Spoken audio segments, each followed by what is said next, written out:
नमस्कार, मैं ओम प्रकाश टाक Shri Siddhi Vinayak YouTube study channel में आपका स्वागत करता हूं। प्रिय विद्यार्थियों, हम लोगों ने गुट निरपेक्षता जो टॉपिक है राजनीति विज्ञान का, वो हमने शुरू कर रखा है। पिछले क्लास में हमने गुट निरपेक्षता का अर्थ पढ़ा था और गुट निरपेक्षता का उदय हमने किया, जिसके अंदर हमने एशिया के सम्मेलन पढ़े दो। एक तो सन 1947 का पढ़ा, फिर 1949 का पढ़ा। उसके बाद में जो एशिया अफ्रीकी सम्मेलन है वो पढ़ा था। फिर हमने 4 नंबर बांडुंग सम्मेलन पढ़ा, और बांडुंग सम्मेलन है बहुत ज़्यादा महत्वपूर्ण सम्मेलन है। ये 1955 के अंदर इंडोनेशिया के अंदर जिसका आयोजन हुआ था, और उसके अंदर 29 राष्ट्रों ने क्या लिया था, भाग लिया था। अब ये 29 राष्ट्र जो भाग ले रहे हैं, ये एशिया और अफ्रीका के नव स्वतंत्र राष्ट्र हैं, और इन राष्ट्रों के द्वारा अपने तीसरे शक्तिशाली गुट के रूप में उभरकर और अपने गुट पर एकता का प्रभाव है वो दिखा रहे हैं। जिसके अंदर जो नेम हैं, इसके 5 जो पंचशील सिद्धांत हैं, जो भारत और चीन के मध्य एक समझौता हुआ था, उसी समझौते के 5 सिद्धांतों को नेम के अंदर अपनाया गया। और नेम के कुल जो सिद्धांत आपको बताए वो 10 सिद्धांत हैं। कितने सिद्धांत हैं? 10 सिद्धांत हैं, और उनमें 5 हैं वो हमारे पंचशील समझौते वाले हैं। और फिर मैंने आपको पंचशील समझौते के बारे में बताया भी। पंचशील समझौता वो भारत और चीन के बीच में हुआ था। 29 अप्रैल 1954 को ये समझौता हुआ, जिसके अंतर्गत भारत की तरफ से पंडित जवाहरलाल नेहरू और चीन की तरफ से चाउ एन लाई थे। इन्होंने मिलकर के समझौता किया, और इसके अंदर 5 सिद्धांत है वो अपनाए गए थे। जिसके अंतर्गत मैंने सबसे पहला आपको बताया था भी दोनों देश हैं वो एक दूसरे की संप्रभुता है, अखंडता है, उसका सम्मान करेंगे। और दूसरा जो सिद्धांत है उसमें आपको बताया एक देश दूसरे देश पर आक्रमण नहीं करेगा, यानी भारत चीन पर और चीन भारत पर किसी प्रकार का कोई आक्रमण नहीं करेंगे। और तीसरा जो था वो है भी चीन भारत के मामलों में और भारत चीन के मामलों में आंतरिक जो राजनीति होती है उसमें किसी प्रकार का कोई हस्तक्षेप नहीं किया जाएगा। चौथा मैंने आपको बताया भी जो भारत और चीन है ये परस्पर लाभ के आधार पर व्यापार करेंगे। परस्पर लाभ होगा, समान लाभ होगा, किसी एक को ज़्यादा या एक को कम ऐसा कुछ नहीं होगा। और शांतिपूर्ण सह अस्तित्व, किसी भी विषय पर दोनों देशों के बीच में अगर कोई विवाद उत्पन्न हो जाता है तो बड़े ही शांतिपूर्वक बैठ करके और उस समस्या का समाधान निकालेंगे। और ये जो पंचशील के जो 5 सिद्धांत हैं ये यूएनओ के अंदर बहुत ही महत्वपूर्ण स्थान रखते हैं, और यूएनओ ने इनको स्वीकार किया था। कब किया? 14 दिसंबर 1959 को। ये अब तक हम 4 सम्मेलन पढ़ चुके हैं। आज हमारा 5वां सम्मेलन है, जिसको बोलते हैं ब्रोयनी या बेलग्रेड सम्मेलन। कौन सा है? 5वां सम्मेलन है, जिसे बोलेंगे ब्रोयनी या इसे बोलेंगे बेलग्रेड सम्मेलन। ब्रोयनी या बेलग्रेड सम्मेलन। और ये जो सम्मेलन है ये सन 1956 में आयोजित हुआ था। और इसके अंतर्गत इस ब्रोयनी सम्मेलन के अंतर्गत क्या हुआ था भी, जो हमारा पीछे 55 के अंदर जो हमने बांडुंग सम्मेलन किया, और उसके अंतर्गत जो नेम जो है उसके अंदर नेम के जो आधारभूत तत्व हैं उनकी प्रतिपुष्टि इस सम्मेलन में की गई थी। तो ये सम्मेलन हुआ था सन 1956 में। 1956 में। और इसमें क्या हुआ? इसके अंदर हुआ जो हमने बांडुंग सम्मेलन पढ़ा है, बांडुंग सम्मेलन सन 1955 में जिसका आयोजन हुआ था, और इसके जो आधारभूत जो तत्व हैं, जो सिद्धांत हैं, इन सिद्धांतों की इस सम्मेलन में क्या की गई थी? प्रतिपुष्टि या नेम के द्वारा क्या किया गया? स्वीकार किए गए। ये नेम के जो जो 4 तत्व हैं, सॉरी 5 जो सिद्धांत जो अपनाए थे, आधारभूत सिद्धांत है, उनकी प्रतिपुष्टि की गई कौन से सम्मेलन में? ब्रोयनी बेलगेट सम्मेलन में। और ये जो आधारभूत सिद्धांत हैं ये कौन से हैं? ये बांडुंग सम्मेलन 1955 वाले हैं, जिनके बारे में क्या की गई थी? प्रतिपुष्टि की गई थी। नेक्स्ट जो सम्मेलन है वो बेलगेट सम्मेलन है। कौन सा है? 6 नंबर का बेलगेट सम्मेलन। कौन सा है? बेलग्रेड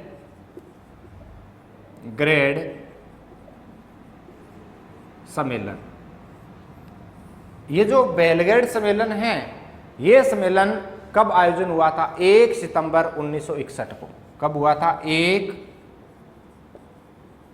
सितंबर 1961 को ये बेलग्रेड सम्मेलन है, इसका आयोजन हुआ था। ये दूसरा बेलग्रेड सम्मेलन है। एक तो बेलग्रेड सम्मेलन है वो ब्रोयनी के अंदर हुआ था सन 1956 में, और उसके अंतर्गत जो पीछे 55 वाला जो हमने बांडुंग सम्मेलन पढ़ा था, उसके अंतर्गत जो आधारभूत जो सिद्धांत थे उनकी प्रतिपुष्टि इस सम्मेलन में की गई। उसके बाद में फिर एक बेलग्रेड सम्मेलन होता है, 1 सितंबर 1961 को होता है, और इसके अंतर्गत क्या है? ये प्रथम नेम शिखर सम्मेलन है। यहाँ नेम की क्या हो जाती है? स्थापना हो जाती है। स्थापना, यहाँ गुटनिरपेक्ष जिसे नेम बोलते हैं, इसकी क्या हो जाती है? स्थापना हो जाती है। इसे प्रथम नेम शिखर सम्मेलन बोलते हैं। ये सम्मेलन है, ये क्या है? प्रथम नेम शिखर सम्मेलन। प्रथम नेम शिखर सम्मेलन। अब देखो प्रथम नेम शिखर सम्मेलन में क्या हुआ? एक तो नेम की स्थापना हुई, और नेम की स्थापना हुई 1 सितंबर 1961 को। अब देखो इस स्थापना के अंदर टोटल नेम के संस्थापक कितने देश हैं? तो नेम के संस्थापक 25 देश हैं, और संस्थापक देश 25 थे, और उस समय पर्यवेक्षक जो राष्ट्र थे उनकी संख्या 3 थी। वर्तमान नेम के जो सदस्य संख्या है उसमें बढ़ोतरी हो चुकी है, और ये बढ़ करके 120 हो गए हैं वर्तमान में, जिसमें जो पर्यवेक्षक हैं वो भी बढ़ गई, वो 17 हो गए, और इसके अंदर अतिथि राष्ट्र है उनकी संख्या 33 हो गई। तो प्रथम नेम शिखर सम्मेलन हुआ, और इसी के अंदर नेम की क्या होती है? स्थापना होती है। किसकी? नेम की स्थापना हुई 1 सितंबर 1961 को। किसकी स्थापना होती है? नेम की स्थापना होती है। और इसके अंदर जो इसके संस्थापक जो सदस्य हैं, यानी संस्थापक देश, या अपनी संस्थापक सदस्य बोल सकते हैं, सदस्य राष्ट्र कितने हैं? संस्थापक सदस्य राष्ट्र इसके 25 हैं। यानी आरंभिक गुटनिरपेक्षता आंदोलन के संस्थापक जो सदस्य हैं, या आरंभिक सदस्य जिनको बोलते हैं, उनकी संख्या कितनी है? 25 है। और इस समय यहां पर्यवेक्षक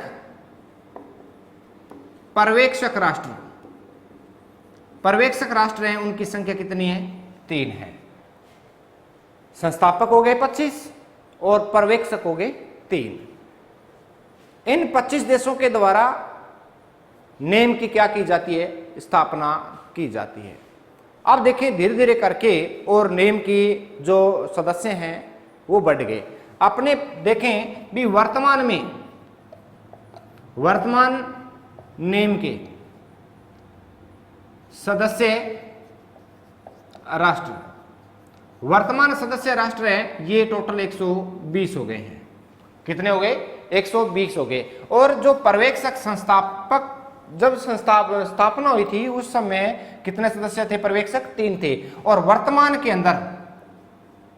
वर्तमान में जो पर्यवेक्षक राष्ट्र हैं,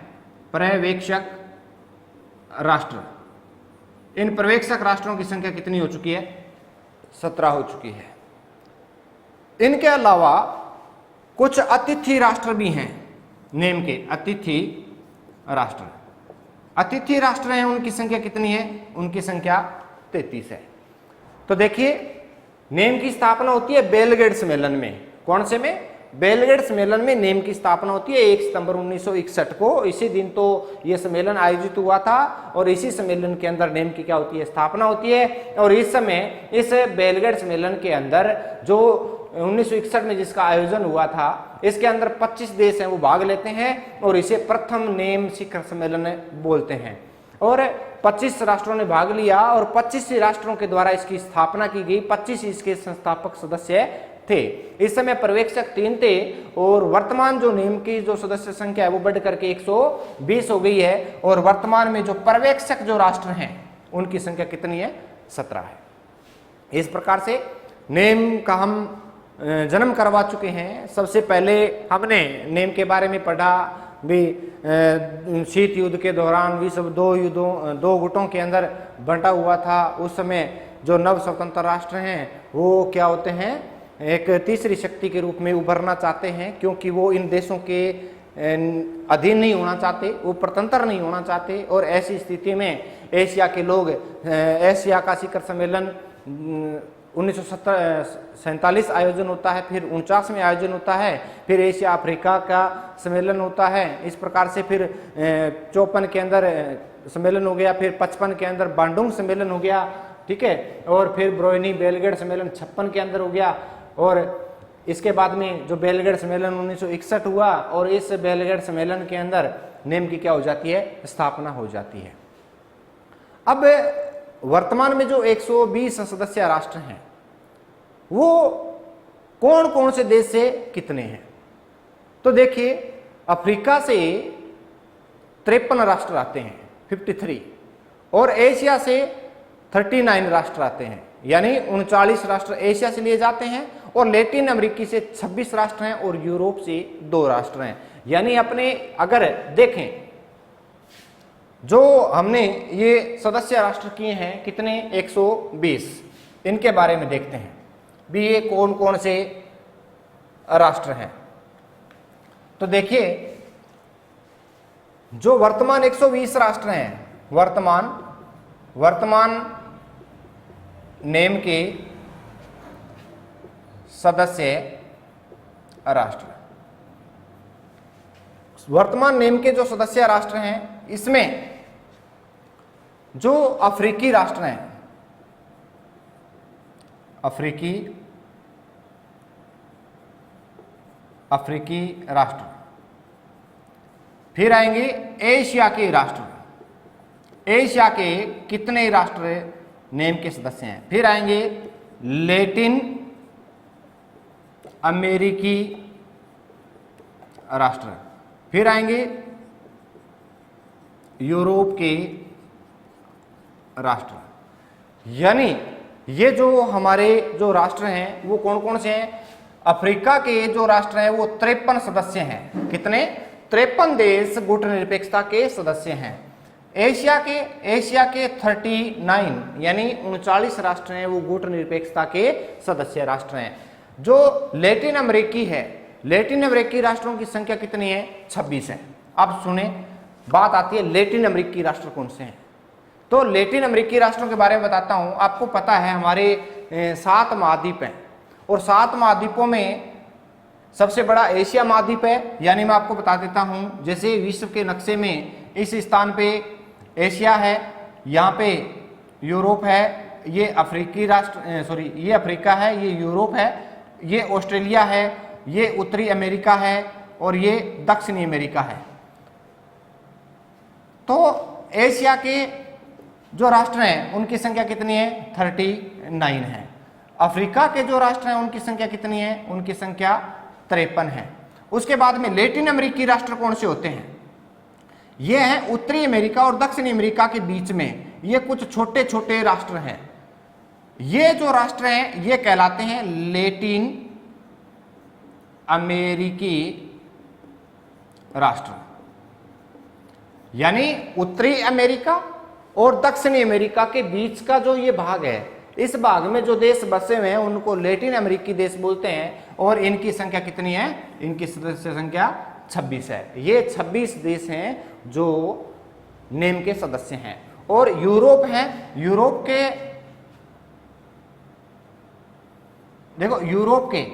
के 2 सदस्य हैं। तो अफ्रीका और यूरोप, इसमें अफ्रीका के हो गए कितने 53 और यूरोप के हो गए कितने 2। इस प्रकार से ये सदस्य राष्ट्र हैं किसके, नेम के। अब है आगे जो नेम के सदस्य राष्ट्र है, इनकी अगर हम टोटल यहाँ पे करें तो 2 ये हो गए और टोटल ये कितने हो गए 120 वर्तमान में ये इसके राष्ट्र हो गए। कैसे, जैसे 9 और 3 12, 12 और 6 18 और 2 20, 0 आ गया और इधर इनको काउंट करेंगे तो 12, तो कितने हो गए 120 राष्ट्र हो गए। वर्तमान में ये सदस्य राष्ट्र हैं, कहाँ के, नेम के ये सदस्य राष्ट्र हैं। अब बात आती है भी जो नेम यानी गुट निरपेक्ष जो देश हैं, इनकी जो स्थापना है वो 25 देशों के द्वारा की गई, जिनके अंदर गुट निरपेक्षता को जन्म देने वाले यानी नेम का जो जन्म हुआ था, गुट निरपेक्ष मैंने बताया आंदोलन है, इसके जनक कौन कौन से हैं। तो अपने देखते हैं गुट निरपेक्ष आंदोलन के जनक। तो गुट निरपेक्ष आंदोलन के जो जनक हैं वो आपको पता है, एक तो हमारे भारत के प्रधानमंत्री पंडित जवाहरलाल नेहरू। कौन से हैं, भारत के प्रधानमंत्री पंडित जवाहरलाल नेहरू नेम के जो जनक हैं वो 3 सदस्य माने जाते हैं, लेकिन इनके अंदर 2 सदस्यों की और भी महत्वपूर्ण भूमिका रही थी। तो अपने नेम के 5 जनक पढ़ेंगे। अपनी जो बुक है कक्षा 12 की, उसके अंदर 3 जनक दिए हुए हैं जो नेम के जनक कहलाते हैं, नेम के पिता कहलाते हैं, जिसमें एक तो पंडित जवाहरलाल नेहरू भारत की ओर से है और एक अपने जोसेफ ब्रोज टिटो, जिसे टिटो बोलते हैं, यूगोस्लाविया से है, और एक है अमान अब्दुल नासिर जो मिस्र के हैं। यानी एक तो पंडित अपने यूं कहें गुट निरपेक्ष आंदोलन के जनक या पिता या जन्मदाता कहें।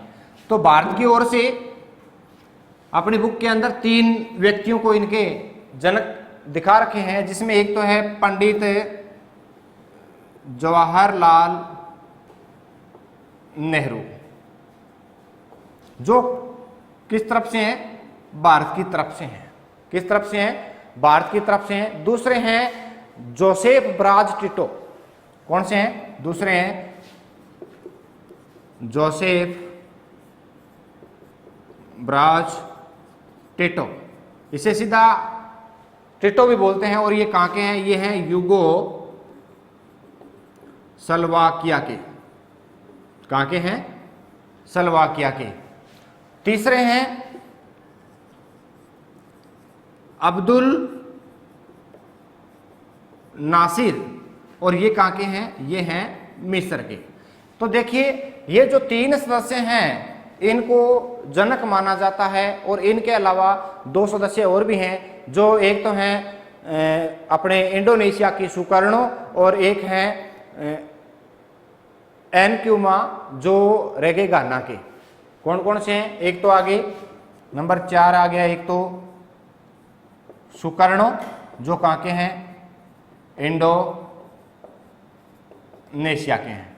कहां के हैं, इंडोनेशिया के हैं। और एक व्यक्ति है एनक्रूमा। कौन से हैं, एनक्रूमा, और ये व्यक्ति कहां के हैं, गाना के हैं। तो ये 2 व्यक्ति हैं, इनका भी इसके अंदर क्या रहा था, सहयोग रहा था। और ये 3 व्यक्ति हैं, ये क्या माने जाते हैं, संस्थापक माने जाते हैं। गुट निरपेक्षता का सर्वप्रथम विश्व के अंदर जो शब्द प्रयोग किया था वो किया था जॉर्ज लिस्का के द्वारा। किसके द्वारा, जॉर्ज लिस्का के द्वारा। इसके अलावा जो गुट निरपेक्षता के बारे में जो बचा है वो हम नेक्स्ट क्लास में इसकी चर्चा करेंगे। धन्यवाद।